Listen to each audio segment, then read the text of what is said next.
नमस्कार, बहुत स्वागत व्यूअर्स आप सभी का। आप देख रहे हैं इंडिया टीवी। और महाराष्ट्र झारखंड में ऐलाने जंग हो चुका है। महाराष्ट्र की 288 और झारखंड की 81 विधानसभा सीटों पर चुनाव की तारीखें आ चुकी हैं। इस वक्त की बड़ी खबर आपको बता रहे हैं, महाराष्ट्र की सभी 288 सीटों पर एक ही चरण में 20 नवंबर को चुनाव होंगे, जबकि झारखंड की 81 सीटों के लिए 2 फेज में चुनाव कराया जाएगा। ये तारीखें हैं 13 और 20 नवंबर, और दोनों ही राज्यों के नतीजे जो हैं वो 23 नवंबर को आएंगे। यानी 23 नवंबर वो दिन होगा जिस दिन आपको फिर एक बार ये पता चलेगा कि देश में मोदी की लहर है कि नहीं है, ग्राफ किसका डाउन हो गया, राहुल गांधी का ग्राफ कितना चढ़ गया। और महाराष्ट्र और झारखंड दोनों ही चुनावों को लेकर खासकर भारतीय जनता पार्टी को लगता है कि उसके पास एक बहुत अच्छा चांस है।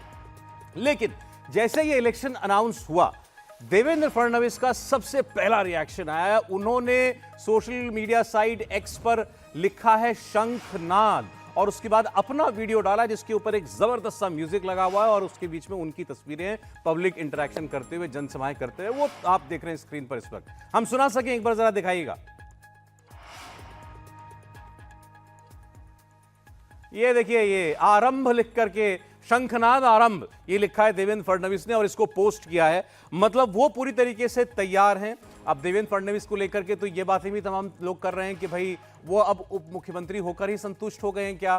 चुनाव के बाद मान लें महायुति यानी भारतीय जनता पार्टी, एनसीपी और एक नाथ शिंदे की शिवसेना अगर वो जीत जाती है, उस सूरत में कौन मुख्यमंत्री बनेगा? क्या एक नाथ शिंदे कंटिन्यू करेंगे या देवेंद्र फडणवीस को इस बार भारतीय जनता पार्टी मुख्यमंत्री बनाएगी? बहरहाल जो भी हो, बीजेपी के सबसे बड़ा नेता बनकर के इस वक्त वो महाराष्ट्र में सबके सामने है। ये है वो वीडियो जो उन्होंने डाला है।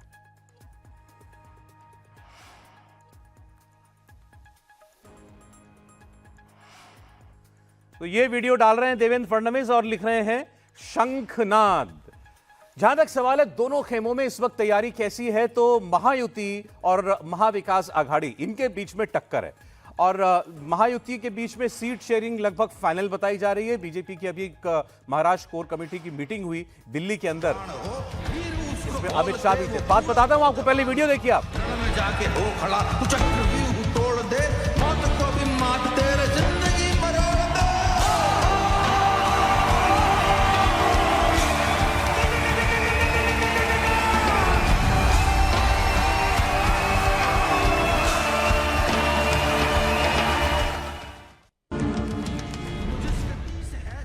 अब ये वीडियो जो डाला है फडणवीस जी ने, इसमें केवल उन्हीं की तस्वीरें हैं। मैं आपको बता रहा था कि सीट शेयरिंग जो है वो सबसे बड़ा पहला मोर्चा है जिसको दोनों ही फ्रंट्स को जो है पार पाना होगा। और भारतीय जनता पार्टी ने अपनी तरफ से 150 से ज़्यादा सीटें, 160 के करीब सीटें लड़ने की पेशकश की है अपने साथियों को, और उनको भी बताया कि वो उनको कितनी सीटें जो हैं वो दे सकते हैं। इसके बारे में आगे भी हम लोग बात करेंगे। राहुल गांधी और कांग्रेस पार्टी वो भी फिलहाल इसी फेर में उलझी हुई है कि वो सबसे ज़्यादा सीटें लड़ना चाहते हैं। उद्धव ठाकरे कह रहे हैं नहीं, हम महाराष्ट्र की सबसे बड़ी पार्टी हैं, हम ज़्यादा सीटों पर लड़ेंगे।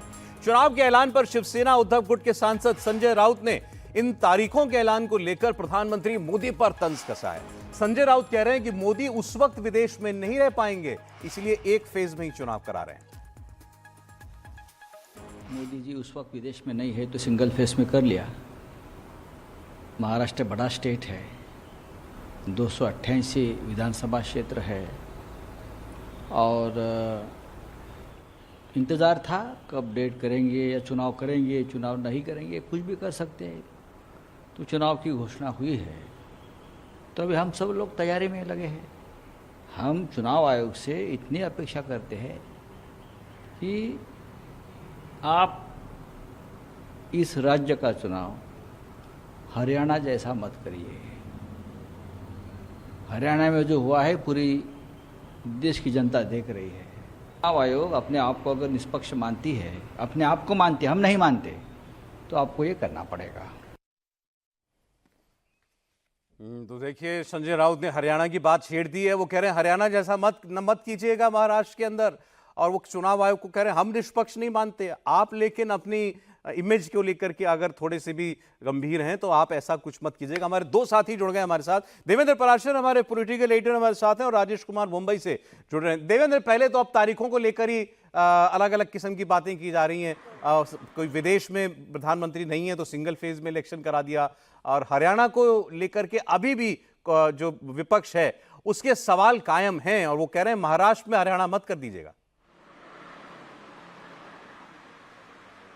और उसमें सौरभ आप देखें तो तथ्य से उसका कोई लेना देना नहीं होता ऐसी चीज़ों का। जैसे महाराष्ट्र के इलेक्शन की पहले बात कर लें आप, तो पिछली बार भी महाराष्ट्र इलेक्शन एक ही फेज में हुआ था। दूसरी चीज़ की पिछली बार भी महाराष्ट्र और झारखंड के चुनाव एक ही साथ हुए थे। झारखंड का विधानसभा कार्यकाल भले ही जनवरी में खत्म होता है, लेकिन शीतलहर दिसंबर में चल रही होती है झारखंड में, और ऐसे में शीतलहर के भीतर आप चुनाव कराने का कैसे सोच सकते हैं। तो चुनाव इसके चलते महाराष्ट्र के चुनाव के साथ वो कराते रहा है। तो ये सारी चीज़ें होती रही है, लेकिन इस तरह के बोलने का फायदा ये होता है कि चुनाव के, हरियाणा चुनाव के नतीजों के बाद अगर विपक्ष का मनोबल बहुत गिरा हुआ है, कार्यकर्ताओं का मनोबल बहुत गिरा हुआ है, तो उन कार्यकर्ताओं को आप एक संजीवनी देते हैं ऐसे बयानों के मार्फत कि तुम्हारे साथ कुछ गलत होगा, ज़्यादा निराश होने की जरूरत नहीं है, और जो गलत हुआ उसके चलते अपने अंदर आक्रोश भरो और जोश और ऊर्जा के साथ लग जाओ। तो इस स्ट्रेटजी के तहत कोशिश ये होती है अपोजिशन के द्वारा कि संस्थाओं पे सवाल खड़े कर दिए जाएं, ईवीएम पे सवाल खड़े किए जाएं, चुनाव की तारीखों पे सवाल खड़े किए जाएं, कोई ना कोई एक बहाना बनाकर एक ऐसा नैरेटिव देने की कोशिश किया जाए जिससे आपके कार्यकर्ता ये ना मान लें कि हम हार गए, बल्कि ये सोचे कि आपके साथ अन्याय हुआ है। उसी के तहत ये बयान दिख रहा है। अन्यथा इस अभी तक महाराष्ट्र चुनाव को लेकर या झारखंड के चुनाव को लेकर सौरभ कुछ भी अनयूजुअल नजर नहीं आ रहा है। अच्छा, अब देवेंद्र जरा बात कर लेते हैं। महाराष्ट्र में दो खेमे बटे हुए हैं, साफ साफ तीन तीन पार्टियां दोनों तरफ हैं। तो जो महायुति है, जो सरकार में है, बीजेपी लेड जो गवर्नमेंट है, उसकी क्या तैयारी है? कहां तक पहुंच गई है बात? सीटों, कौन कितनी सीटों पर लड़ेगा, उम्मीदवारों का चयन, कहां तक पहुंची है स्थिति? वो लगभग फाइनल स्टेज में है सौरभ, और उसमें से अधिकांश चीजों को तय किया जा चुका है। और उसके पीछे वजह ये थी कि काफी पहले से ही पार्टी ने उस पर काम करना शुरू कर दिया था, और लोकसभा चुनाव के ठीक नतीजों के बाद तो एकदम से फुल एक्शन मोड में। वो चर्चा तो लोकसभा चुनाव से पहले हो रही थी सीटों को लेकर, और प्रदेश के स्तर पर जो होना था उन सारी चीजों पे काम किया जा रहा था, लेकिन लोकसभा चुनाव के बाद तो एकदम से उसको टॉप गियर में लगाकर अधिकांश चीजों को तय कर लिया गया है, सीटों को चिन्हित कर लिया गया है, लगभग नंबर्स पे सहमति बन गई है। हालांकि कुछ नंबर्स को लेकर खींचतान, जैसा कि आपने लोकसभा की सीटों को लेकर भी देखा था, वो जरूर चलती रहेगी, लेकिन मोटे तौर पर सहमति के बिंदु बहुत ज्यादा हैं। 160 ऑड के आसपास बीजेपी चुनाव लड़ेगी विधानसभा सीटों पे। 80 के फिगर के आसपास सराउंड में कुछ सीटें हैं ऊपर नीचे, वो शिंदे गुट को दिया जाएगा। 40 से कुछ ज्यादा सीटें अजित पवार को दिया जाएगा। रामदास अठावले के लिए कुछ सीटें रखी गई है। तो मोटे तौर पे एक खाका खींच लिया गया है, और बीजेपी के अपने कोटे की जो सीटें हैं उसमें से 90% तो ऐसी सीटें हैं जहां पर उम्मीदवार भी तय कर लिए गए हैं कि किसको चुनाव लड़ाया जाएगा। सौरभ, राजेश के पास में चलूं, उससे पहले बीजेपी अब चुनाव की रेस शुरू होने से पहले अपने आप को कहां खड़ा हुआ पा रही है? हरियाणा को सबने कहा था बड़ा टफ है भारतीय जनता पार्टी के लिए, नतीजा हमने देख लिया। महाराष्ट्र में भी वो सरकार में है, कैसी परिस्थिति देखती है अपने लिए चुनाव में जाते हुए? और सौरभ, सबने नहीं, बीजेपी के भी हर एक व्यक्ति ने माना था कि बहुत ज्यादा हरियाणा टफ है, और 2 बार के बाद तीसरी बार सरकार में जाना है, एंटी इनकम्बेंसी फैक्टर खट्टर का हटाया जाना, प्रदेश में कोई ऐसा करिश्मा नहीं होना। दूसरी तरफ इशूज इतने ज्यादा बड़े थे जो कि सब कुछ अपोजिशन के फेवर में नजर आ रहा था। तो ऐसे बैकग्राउंड के अंतर्गत अगर कोई चुनाव हो रहा हो तो समझा जा सकता है कि पार्टी क्या सोच रही थी। लेकिन जनता ने जबरदस्त मैंडेट दिया, प्रधानमंत्री नरेंद्र मोदी के चेहरे और अमित शाह की रणनीति ने वहां पे असर दिखाया, और ऐसे में अगर हरियाणा जैसे स्टेट को बीजेपी जीत सकती है तो आप समझ सकते हैं कि महाराष्ट्र को लेके पार्टी कितनी ज्यादा उम्मीद से भरी होगी। और पार्टी ये मानकर चल रही है कि महाराष्ट्र के लोकसभा चुनाव में भले चाहे जो भी नतीजे रहे हों, वहां पर बीजेपी गठबंधन पिछड़ती हुई नजर आ रही हो, लेकिन जब विधानसभा के नतीजे आएंगे तो वो अलग होंगे। और उसमें 2-3 फैक्टर्स पर काम किया जा रहा है। एक तो शहरी क्षेत्र की जो सीटें हैं उस पर बीजेपी बहुत ज्यादा बैंक कर रही है। दूसरी चीज की जो सोशल इंजीनियरिंग है उस पर पिछले 3 महीनों में बहुत एग्रेसिवली काम किया गया है। चाहे ओबीसी की बात कर लें जिसके अंतर्गत 346 जातियां हैं, एससी की बात कर लें जिसके अंतर्गत 59 जातियां हैं, एसटी की बात कर लें जिसके अंतर्गत लगभग 25 जातियां हैं, इन सब में बहुत एक्सटेंसिवली काम किया गया है। गठबंधन को ठीक तरीके से जेल किया गया है। और लोकसभा चुनाव में भी सौरभ, जैसा कि पहले हम लोग बात कर रहे थे कि कई सारी ऐसी सीटें हैं जहां बीजेपी या बीजेपी गठबंधन उस चुनाव को हारी हुई है, लेकिन उस लोकसभा, पार्टिकुलर लोकसभा के अंतर्गत भी विधानसभा में सीटों की संख्या के हिसाब से ज्यादा सीटें पे बढ़त थी बीजेपी या उसके गठबंधन को। कुछ सीटों पे मार्जिन इतना बड़ा हो गया कि उसके चलते हार का सामना करना पड़ा। तो पार्टी ये मान के चल रही है कि अब क्योंकि विधानसभा चुनाव के नतीजे हैं तो स्थिति एकदम अलग होगी, और तैयारी बहुत ज्यादा अच्छी नजर आ रही है, और जोश हरियाणा के बाद बहुत ज्यादा बढ़ गया है। अगर हरियाणा में बीजेपी हारी होती तो निश्चित तौर पर महाराष्ट्र में मोराल काफी डाउन होता, अब वो एकदम से उलट वाली स्थिति है। बिल्कुल, महाराष्ट्र के बाद ये तो जैसे एकदम पावर बूस्टर लग गया हो भारतीय जनता पार्टी को। हरियाणा का चुनाव का नतीजा ऐसा रहा। राजेश के पास चलते हैं। राजेश, आपसे हम समझना चाहते हैं विपक्षी महाविकास आघाड़ी उस कैंप में इस वक्त क्या चल रहा है? देखिए, सबसे पहले संजय राउत के बयान की चर्चा कर ले हैं। बिल्कुल। सौरभ, यही संजय राउत और उनके सहयोगी दल जो हैं वो लोकसभा चुनाव के दौरान लगातार चुनाव आयोग पर इस बात के लिए हमला कर रहे थे कि महाराष्ट्र जैसे स्टेट में जहां कानून व्यवस्था की कोई दिक्कत, ऐसी बड़ी दिक्कत नहीं है, उसमें इतने चरणों में चुनाव कराने की क्या जरूरत है। अब जब चुनाव आयोग ने तय किया है कि असेंबली का चुनाव एक चरण में होगा, तब अब हमले का रुख फिर से चुनाव आयोग की तरफ किया गया और कहा जा रहा है कि एक चरण में चुनाव क्यों करा रहे हैं। तो लोकसभा चुनाव के दौरान जो बातें कही जा रही है उसके ठीक उलट बातें जो है वो महाविकास आघाड़ी इस वक्त कर रही है महाराष्ट्र में। और जिस टोन में संजय राउत बात कर रहे हैं, आपको समझ में आ जाएगा कि संजय राउत जिस तरीके से अग्रेसिवली हर वक्त बात करते हैं, चुनाव की तारीखों की घोषणा हुई है उसके बाद बड़े ही मध्यम आवाज में बात करते हुए वो नजर आ रहे हैं। और इसके पीछे बड़ी वजह यह है कि महाविकास आघाड़ी में अब तक तय नहीं हो पाया है कि कौन कितनी सीटें लड़ेगा। मैराथन बैठकें हुई हैं महाविकास आघाड़ी के सहयोगी दलों के बीच में। यहीं मुंबई में कई ऐसे होटल्स हैं जहां पर घंटों घंटों तक बैठकें चली और इस बात का भी एक बार ऐलान कर दिया गया कि दशहरे के दिन ही वो घोषणा कर देंगे, कैंडिडेट्स तक की घोषणा कर देंगे। लेकिन इन सब के बीच में हरियाणा चुनाव के रिजल्ट्स आ गए और सब कुछ बदल गया है, ऐसा लग रहा है। शिवसेना यूबीटी जो पहले कांग्रेस के साथ कदम से कदम मिलाकर चलती हुई दिखाई दे रही थी, वो एकाएक एग्रेसिव हुई है और वो ज्यादा सीटों की बात कर रही है। कांग्रेस को उसकी जगह दिखाने की कोशिश कर रही है, कांग्रेस को यह बताने की कोशिश कर रही है कि आप ओवर कॉन्फिडेंस में ना जाएं। राष्ट्रीय पार्टी महाराष्ट्र में कम से कम क्षेत्रीय दलों के बिना नहीं चल सकती है और इन सब के बीच में महाविकास आघाड़ी के सीट गठबंधन का जो फॉर्मूला है वो अटका पड़ा है। सौरभ, अब मुख्यमंत्री के चेहरे को लेकर जैसी खुला विवाद जैसा दिखाई दे रहा है महाविकास आघाड़ी में, वो दूसरे कैंप में नहीं है। अंदर क्या चल रहा है वो अभी हम देवेंद्र से पूछते हैं, लेकिन यहां तो जाहिरी तौर पर स्टेटमेंट देते हैं संजय राउत, उद्धव ठाकरे। अच्छा, आप बता दीजिए कौन आपके पास फेस है जो कि मुख्यमंत्री बन सकता है। वो इस बात पर क्या आमादा हैं कि चुनाव में जाने से पहले यह तय हो जाए कि कौन मुख्यमंत्री बनेगा, और उद्धव ठाकरे चाहते हैं कि केवल उनका ही नाम रहे इस दौड़ में? देखिए, लगातार ये विवाद अभी तक थमा नहीं है और लगातार इस तरीके की बातें जो है खास करके शिवसेना यूबीटी की तरफ से आ रही है। और उनकी बड़ी उम्मीद थी कि शरद चंद्र पवार जो है वो उनके इस दावे का समर्थन करेंगे, लेकिन शरद पवार ने कई जगहों पर कई बार खुलेआम ये कह दिया कि चुनाव में हम बिना चेहरे के ही जाएंगे और जब चुनाव के परिणाम निकल कर आएंगे उसके बाद विधायक तय करेंगे। कांग्रेस ने भी खुलेआम ये कहा है, पृथ्वीराज चौहान हो या फिर नाना पटोले हो जो बड़े नेता हैं महाराष्ट्र कांग्रेस के, उन्होंने भी साफ किया है कि हम इस चुनाव में कम से कम किसी चेहरे के साथ नहीं जा रहे हैं। तीनों पार्टियां एक साथ चुनाव जरूर लड़ेंगी लेकिन किसी चेहरे को हम बतौर मुख्यमंत्री प्रोजेक्ट करने नहीं जा रहे हैं। लेकिन उद्धव ठाकरे हो या उनके पार्टी के नेता, वो इस बात पर आमादा हैं और बहुत मुमकिन है कि इसी मसले को लेकर मामला जो है अभी तक महाविकास आघाड़ी में फंसा हुआ है। सौरभ, देवेंद्र, ये कोई विवाद का मुद्दा जो है महायुति में भी है क्या कि नेतृत्व कौन करेगा, चेहरा कौन होगा? अभी देवेंद्र फडणवीस ने जो पोस्ट किया केवल उन्हीं का चेहरा है उसमें?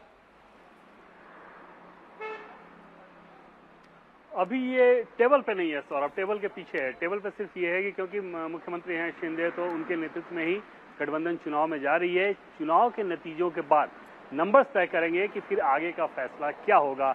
उसके पहले, चुनाव के पहले इस नैरेटिव में पढ़कर बीजेपी अपना माहौल नहीं खराब करना चाहती और बीजेपी को बखूबी मालूम है कि उसकी पहली प्राथमिकता ये होनी चाहिए कि महाराष्ट्र में वो चुनाव जीते, मुख्यमंत्री चाहे कोई हो।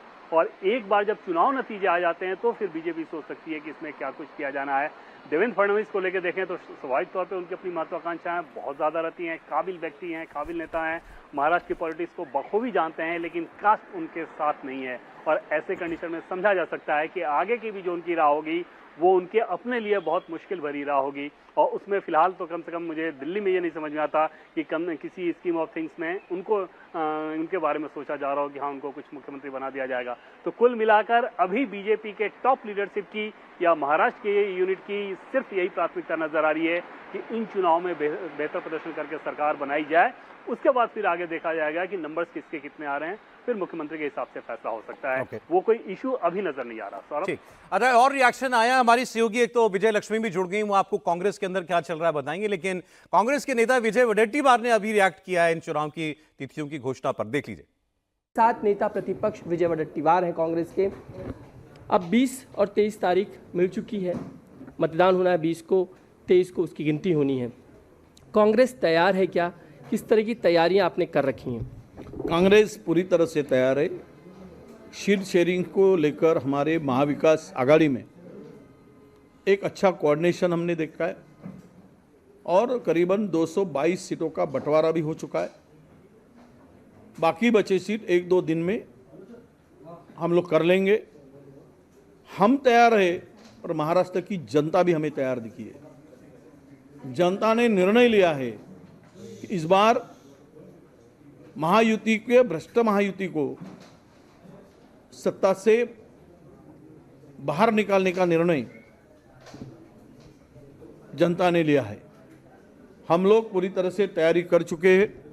हमारा मैनिफेस्टो जल्दी 2 दिन के 3 दिन के अंदर में पंचसूत्री जो हम 5 गारंटी लोगों को देने वाले हैं वो भी हम पब्लिक के सामने रखेंगे।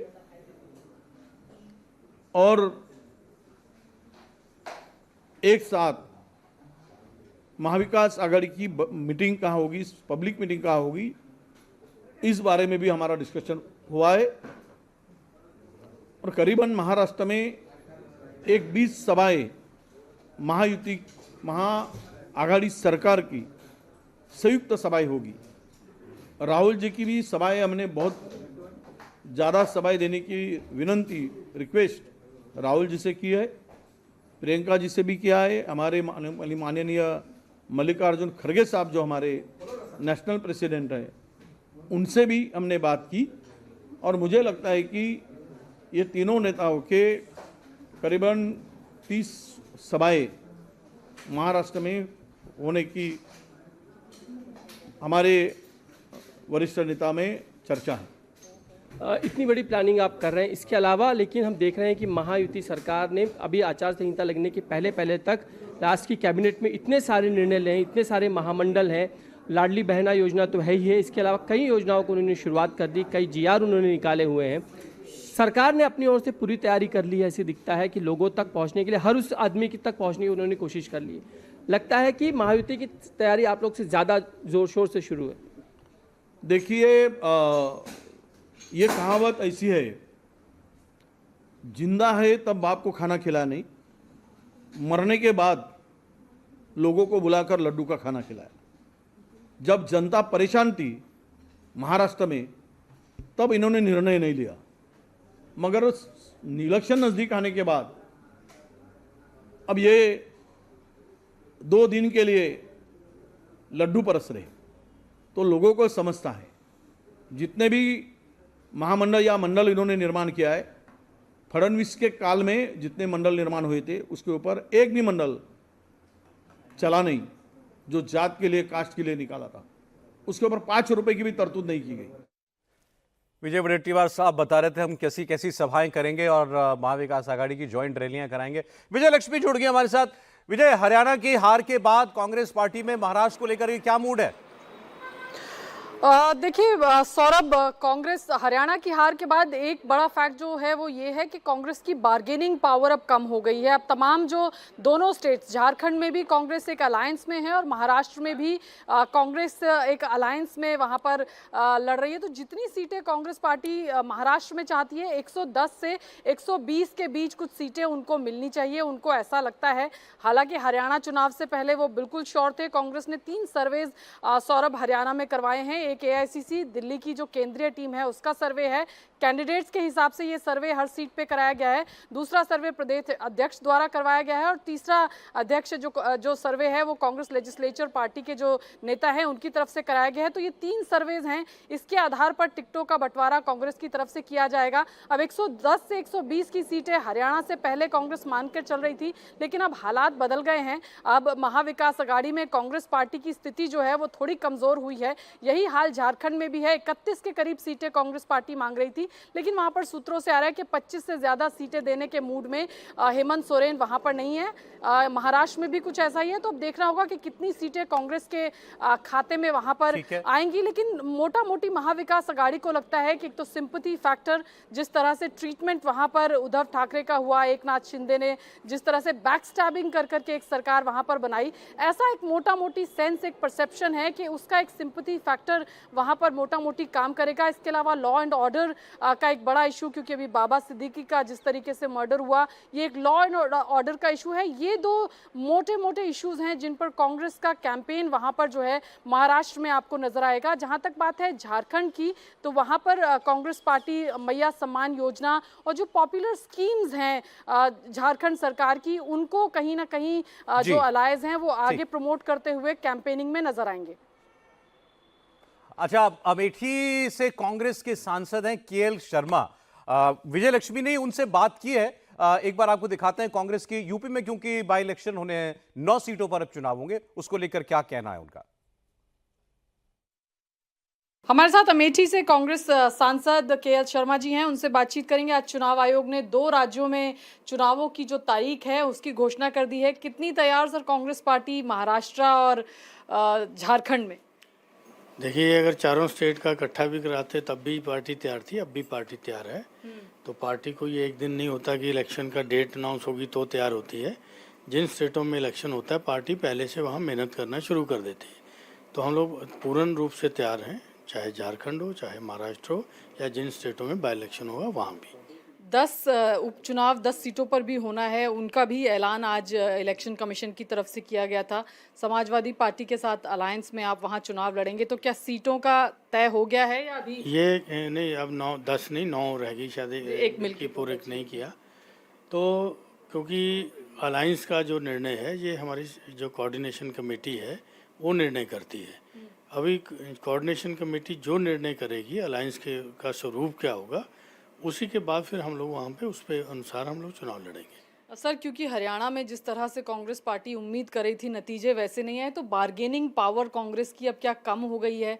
आपके तमाम अलायंस, चाहे महाराष्ट्र हो चाहे झारखंड हो, अब कह रहे हैं कि कम सीटें आपको देंगे पहले से। नहीं, देखिए ऐसा नहीं, क्योंकि ये चीज़ें हमारे बड़े लीडर तय कर रहे हैं। मेरे लेवल पे ये चीज़ें डिस्कस कभी नहीं होती हैं।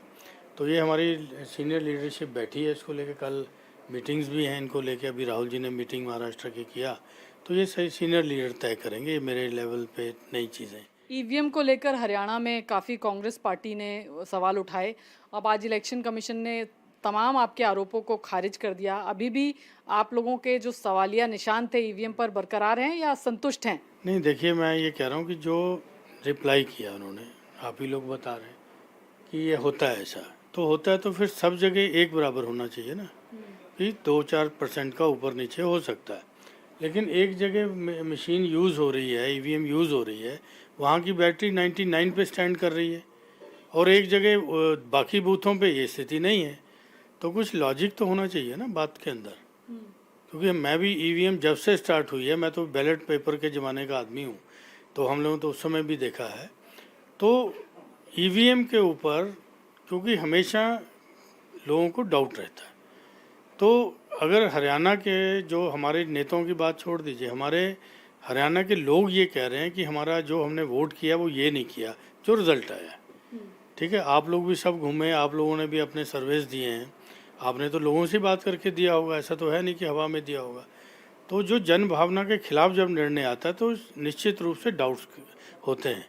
अगर जनता का डाउट करना है, क्योंकि जनता ही वोट करती है, जनता का लोकतंत्र है, तो उसके अंदर हमको जन भावना के अनुरूप फैसले लेने चाहिए। अगर जनता चाहती है बैलेट पेपर से हो तो बैलेट पेपर करवा देना चाहिए, क्या दिक्कत है उसमें? कांग्रेस पार्टी चाहती है कि बैलेट पेपर से? हाँ, हम चाहते हैं कि जब चीज़ें जो हो रही हैं तो हम भी चाहते हैं कि बैलेट पेपर पे हो। तो क्या कोई पहल करेंगे चुनाव आयोग को फॉर्मली चिट्ठी लिख करके कि भाई ये महाराष्ट्र? ये तो प्रश्न मेरा सीनियर लीडर्स के साथ है, क्योंकि मैं ये व्यक्तिगत रूप से ये कहता हूँ, अगर ईवीएम के ऊपर जनता को डाउट हो गया है, जनता नेता चुनती है, जनता पार्लियामेंट चुनती है, जनता विधानसभाओं के मेंबरों को चुनती है, तो उनका डाउट क्लियर हो जाना चाहिए। इलेक्शन कमीशन की ये ड्यूटी बनती है कि जन भावना के अनुरूप वो फैसला ले।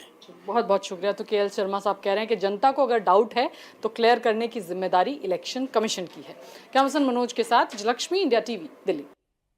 कहना यह चाहिए कि कांग्रेस को ईवीएम पर डाउट नहीं, पूरा यकीन है कि ये गड़बड़ है और वो लोगों के मन में डाउट पैदा करने की कोशिश कर रही है कि आप लोग जो फैसला देते हैं वो ईवीएम से इलेक्शन कमीशन वाले पलट देते हैं। यही वो विमर्श बनाने की कोशिश कर रहे हैं। लेकिन उन्होंने कहा राहुल गांधी जी की बैठक उन्होंने याद दिलाई, कल हुई थी, मल्लिकार्जुन खड़गे भी उस बैठक में थे। ये महाराष्ट्र को लेकर बैठक थी। विजय लक्ष्मी, क्या चर्चा हुई इसमें?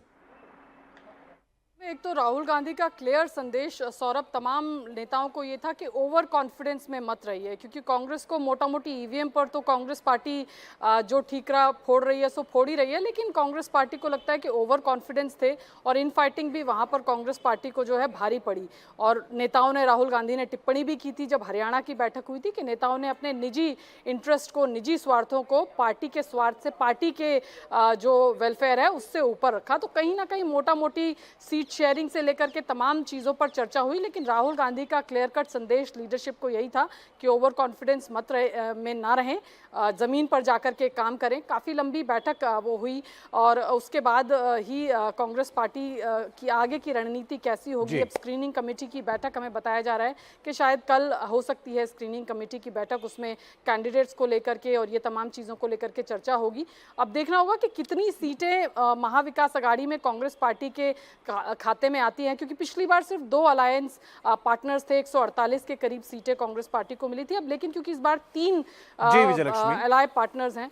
और महाराष्ट्र की हमने चर्चा की। झारखंड के बारे में आपको बता दें, पूर्व केंद्रीय मंत्री और झारखंड के बीजेपी नेता अर्जुन मुंडा कह रहे हैं कि चुनाव के ऐलान के साथ ही हेमंत सरकार के जाने का काउंटडाउन शुरू हो गया है। चुनाव में जनता बीजेपी को ही जिताने जा रही है। चुनाव आयोग ने तिथि घोषणा की है और तिथि घोषणा होने के उपरांत से ही वर्तमान सरकार की काउंटडाउन शुरू हो गई। वर्तमान सरकार हर मोर्चे पर विफल हो चुकी है, जुबा ठगे गए हैं, महिलाओं को एक तरीके से ये कहा जाए कि प्रलोभन चुनावी दृष्टि से दे करके खुद को फिर से सत्ता में आने का एक नापाक इरादे दिख रही है और राज्य में विकास कार्य बाधित है। अब काउंटडाउन किसका शुरू हो गया है तो 23 नवंबर को पता चल जाएगा। हमारे 5 सहयोगी देवेंद्र पराशर, नीतीश चंद्र, विजय लक्ष्मी, राजेश कुमार, ऋषि कुमार हमारे साथ जुड़े हुए हैं। एक जल्दी कमेंट्स लूंगा आपके। देवेंद्र, झारखंड को लेकर बीजेपी को अपनी तैयारी पर कितना भरोसा है? और मुश्किल जरूर है सौरभ, इसमें कोई दो राय नहीं है। और जिस अर्जुन मुंडा की आप बात कर रहे थे, केंद्रीय मंत्री रहते हुए अभी भी अपना लोकसभा चुनाव हारे हैं। 5 की 5 जो आदिवासी बहुल सीटें हैं लोकसभा की, उस 5 में बीजेपी को हार का सामना करना पड़ा है। तब जबकि अर्जुन मुंडा जैसे व्यक्ति केंद्र में मंत्री, बाबूलाल मरांडी जैसे आदिवासी नेता प्रदेश के अध्यक्ष, तो समझा जा सकता है कि कितनी बड़ी परीक्षा इन आदिवासी नेताओं के लिए भी है बीजेपी के भीतर। और वहाँ पे अलायंस की तरफ बात कर लें तो लगभग 67 सीट पे बीजेपी लड़ने वाली है। 14 सीट वो अपने अलायंस को देगी, जिसमें से 9 से 11 सीटें ऐसी है जो कि आजसू को दिया जाएगा, 2 सीट जेडीयू को, जिसमें से एक सरयू राय आपको ध्यान होगा जिन्होंने रघुवर दास को हराया था, और दूसरा राजा पीटर जिन्होंने तमाड़ के विधानसभा चुनाव में शिबू सोरेन को हराया था। ये दोनों जेडीयू के उम्मीदवार होंगे। 1 सीट एलजेपी को दिया जाएगा। मतलब पिछली बार बीजेपी जो 73 सीटों पर लड़ी थी और 8 सीटें आजसू को दिया गया था, आजसू की सीटें भी बढ़ाई गई है और बीजेपी ने अपनी सीटों को कंप्रोमाइज किया। इससे समझा जा सकता है कि अलायंस को लेकर झारखंड में बीजेपी कितनी ज़्यादा सजग, कितनी ज़्यादा सतर्क है। बदली हुई परिस्थितियों में चुनाव हो रहा है। जेएमएम के भीतर बहुत कुछ उठापटक हुआ, सीता सोरेन उससे अलग हुई। बीजेपी की कमान अब बाबूलाल मरांडी के हाथों में है। बाबूलाल मरांडी शुरू में बहुत पॉपुलर थे, बीजेपी से अलग हुए, अपनी पार्टी बनाई। अब जब दोबारा आए हैं तो बहुत सारी चीज़ें कही जाती हैं कि बहुत आसानी के साथ जेल नहीं कर पा रहे हैं बीजेपी के लोग उनके साथ हैं, और उनके जो लोग दोबारा वापस आए हैं बीजेपी में, उनके साथ भी एक तसर चलता है। तो कुल मिलाकर एक कठिन परीक्षा जरूर कही जा सकती है बीजेपी के लिहाज से झारखंड की। खासतौर में हेमंत सोरेन के जेल जाने के बाद जिस तरह से उनके कद में आदिवासी वोटर्स के बीच खासतौर पर जो बढ़ोतरी है, उससे बड़ा एक जरूर बीजेपी के लिए दिख रही है।